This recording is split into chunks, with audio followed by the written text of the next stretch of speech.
Marvel Studios' Eternals introduces us to some incredible new superpowers, which is why I'm speaking with VFX supervisor Stefan Soretti. Hey, Steph. Hey, Lorraine. The first time we get to see the Eternals' powers in modern day is when they're in London and they take on the Deviant Crow. Could you talk us through that scene? Well, it's a sequence that comes a little bit early in the film. You've seen a bit of the Deviants in past times, but in this moment, we really introduce the leader of the Deviants, which is Crow. Cersei, played by Gemma Chan, lives in London. So we had that beautiful location of Camden. So the Deviant comes from the river. Cersei does a bit of transmutation on the ground to fight that Deviant. There's also a Sprite that uses our illusions to kind of confuse the Deviant. And Icarus shows up and flies. So it was a good way to introduce the characters. You had to work with the incredible director Chloe Zhao. Did she give you any particular direction as you began to work on this scene?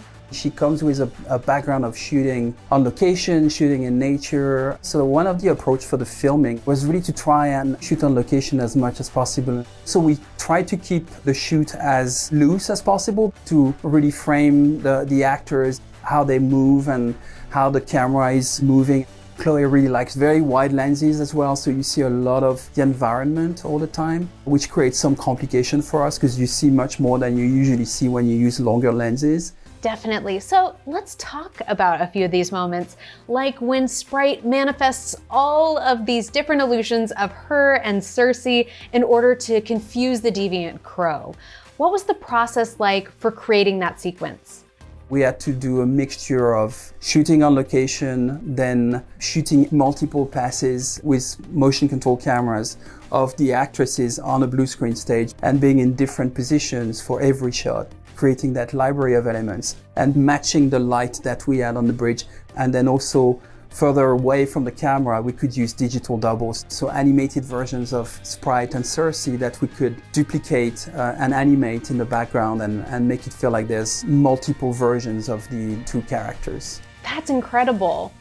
All right, let's talk about one of the moments that is so surprising but also so beautiful. That moment when Cersei turns the bus into rose petals. What was the process like for bringing that moment to life? One complexity of that moment was to make it a believable moment. So the previous was really mostly about trying to find the right dynamic, the right animation for the bus and for Icarus and Crow hitting it. So that was pretty important for us to know, all the distance and the speed of the bus and where everybody had to be at that moment to make sure that everything was in place. Then after that, we had a bus on the day for the shoot. The bus that you actually see coming in the street is a digital bus. We scanned the bus, the London bus, and replicated it in the computer, and it's a digital bus. The only thing that we had left of the bus really at the end was the actual bus driver, who is a real bus driver from London. The idea was that he was buried under these petals. Pretty much all the petals you see in the sequence are digital. We had a few little red petals on the floor, but clearly not enough to do everything we need to do. I really like the moment of the bus, actually, because I really like the unexpected nature of it. We tend to do a lot of destruction in our films, and this wasn't a moment like that. It was a moment of danger that transforms into a moment of beauty, and it's kind of magical and whimsical. It makes the movie a little bit unique in that sense. The scene is so incredible, but looking back at the entire film, what are you most proud of?